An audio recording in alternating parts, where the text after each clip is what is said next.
Our words are so powerful.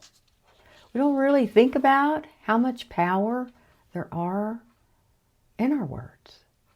But as we speak, it tells the world who we are. Our words come from what we believe, what we think about ourselves, our identity, some of our experiences.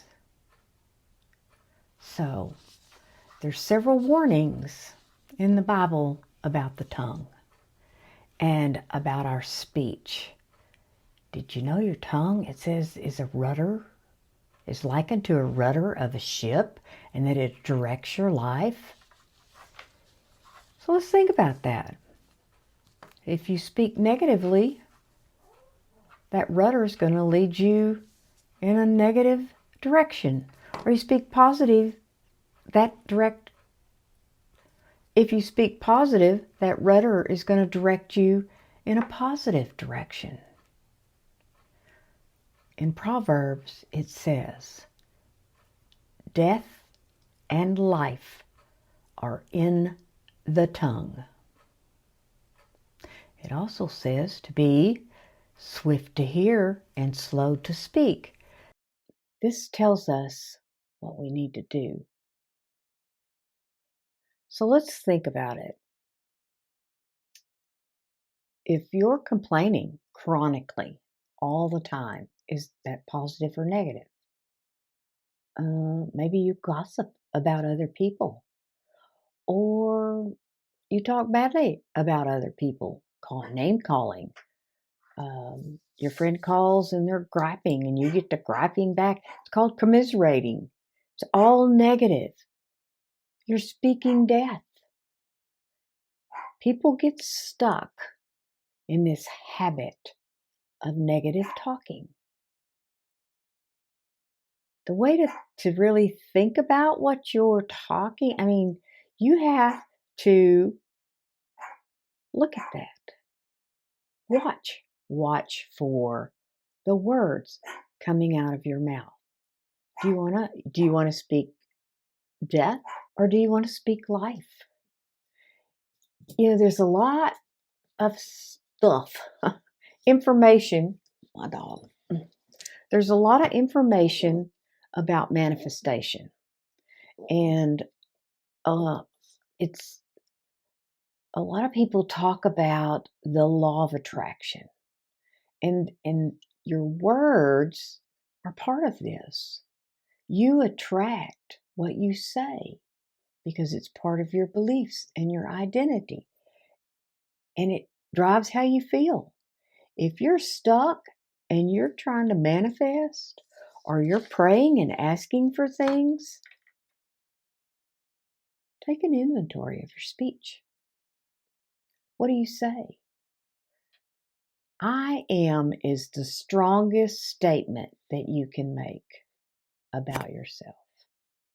And if I have maybe a pet peeve about people that say, I am stupid or I am broken. Neither one of those statements are usually true, but they say it.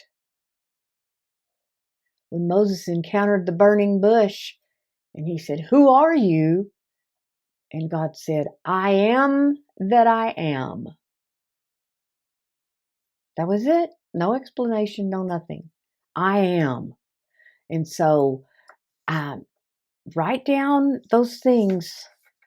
Do an inventory. Start listening to your words. Catch them. I can't afford that. They're so evil.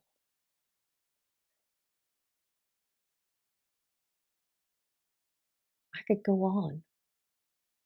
It's your choice to speak life or death. I think about the saying by Lao Tzu. It says, watch your thoughts. They become your words. Watch your words. They become your actions. Watch your actions. They become your habits. Watch your habits. they become your character. What's your character? It becomes your destiny. It's kind of a self-fulfilled prophecy, and you will never change or grow beyond the way you think of yourself.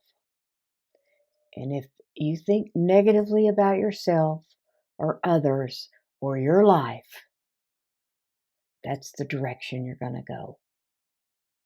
It's going to drive your actions. It's going to repeat patterns, and you will feel stuck because of your words.